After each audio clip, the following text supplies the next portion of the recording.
ରାବିଡ଼ି ତ ବାହାରେ ସମସ୍ତେ କେବେ ନା କେବେ ଖାଇଥିବେ, କିନ୍ତୁ ମୋର ପୁରା ଗ୍ୟାରେଣ୍ଟି ଏମିତି ଟେଷ୍ଟ କେବେ ପାଇନଥିବେ। ଖାଇଲା ବେଳେ ସେଥିରେ ଯେଉଁ କ୍ରିମି ଟେକ୍ସଚର ଆଉ ତା ସହ ଡ୍ରାଏ ଫ୍ରୁଟ୍ସର କ୍ରଞ୍ଚିନେସ୍।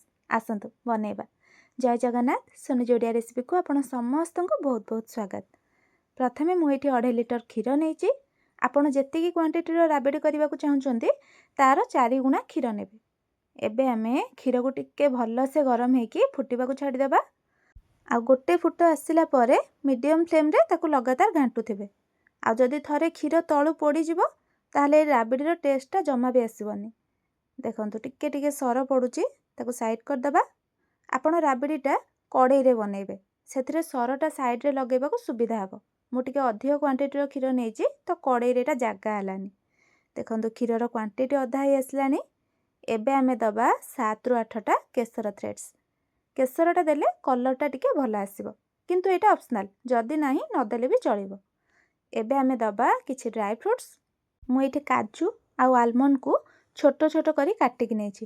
ଏଇଟା ବି ଅପସନାଲ୍ ଅଛି, କିନ୍ତୁ ଏଇଟା ଦେଲେ ରାବିଡ଼ି ଖାଇଲା ବେଳେ ମଝିରେ ମଝିରେ ଯେଉଁ ଟିକେ ଟିକେ କାଜୁ ବାଦାମର ଟେଷ୍ଟ ଆସିବ, ସେଇଟା ରାବିଡ଼ିର ଟେଷ୍ଟକୁ ଆହୁରି ବଢ଼େଇ ଦେବ।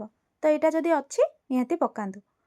ମଝିରେ କ୍ଷୀରକୁ ନିହାତି ଥରେ ଘାଣ୍ଟୁଥିବେ, କାହିଁକିନା କ୍ଷୀରଟା ଏବେ ଗାଢ଼ା ହେଇ ଆସୁଛି ଆଉ ଏଇ ଟାଇମ୍ରେ କ୍ଷୀରଟା ତଳୁ ପୋଡ଼ିଯିବାର ଅଧିକ ଚାନ୍ସ ଥାଏ। ଏବେ ଆମେ ଏଥିରେ ଦେବା 4 ଚାମଚ ଚିନି। ଆପଣ ନିଜ ଟେଷ୍ଟ ହିସାବରେ ଚିନି ଟିକେ କମ୍ ଅଧିକା କରିପାରିବେ। ମୁଁ ଟିକେ କମ୍ ଦେଇଛି, କାହିଁକିନା ଡ୍ରାଏ ଫ୍ରୁଟ୍ସ ବି ଏଥିରେ ଟିକେ ଅଧିକ ଦେଇଛି। ତ ଯଦି ଆମେ ଚିନି କମ୍ ଦେଉଛେ ତ ଡ୍ରାଏ ଫ୍ରୁଟ୍ସର ମିଠାଟା ଆଡ଼ଜଷ୍ଟ କରିଦେବା ତାକୁ। ଏବେ ଆମେ ଲାଷ୍ଟକୁ ଦେବା ଗୋଟେ ଛୋଟ ଚାମଚ ଗୁଜୁରାତି ଗୁଣ୍ଡ। ଏଇଟା କମ୍ପଲସରି, ବହୁତ ବଢ଼ିଆ ବାସ୍ନା ଦେବ ଏଇଟା ରାବିଡ଼ିରେ।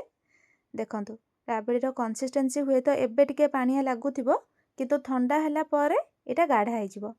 ଏବେ ଆମେ ଗ୍ୟାସ୍ ଅଫ୍ କରିଦେବା ଆଉ ଏଇଟା ଥଣ୍ଡା ହେବାକୁ ଛାଡ଼ିବା। ଥଣ୍ଡା ହେଲା ପରେ ରାବିଡ଼ିକୁ 1 ଘଣ୍ଟା ପାଇଁ ଫ୍ରିଜରେ ରଖିଦେବେ, ତାହେଲେ ତା ଟେକ୍ସଚରଟା ଆଉ ଟିକେ ଗାଢ଼ା ହେଇଯିବ। ଏବେ ଉପରେ କିଛି ଡ୍ରାଏ ଫ୍ରୁଟ୍ସ ସଜାଇଦେବା। ରେଡ଼ି ହେଇଗଲା ଆମର ରାବିଡ଼ି। ଆପଣ ଏଇ ପ୍ରୋସେସ୍ରେ ଥରେ ନିହାତି ବନାନ୍ତୁ, ବହୁତ ହି ଟେଷ୍ଟି ହେଇଥିଲା। ଆଉ ଯଦି ଭିଡ଼ିଓଟି ଭଲ ଲାଗିଥିବ ଲାଇକ୍ଟେ କରିଦେବେ। ଆଗକୁ ଏମିତି ଭିଡ଼ିଓ ଦେଖିବା ପାଇଁ ଚ୍ୟାନେଲକୁ ସବସ୍କ୍ରାଇବ୍ କରିନେବେ। ଦେଖା ହେବା ନେକ୍ସଟ ଭିଡ଼ିଓରେ। ରହିଲି, ଜୟ ଜଗନ୍ନାଥ।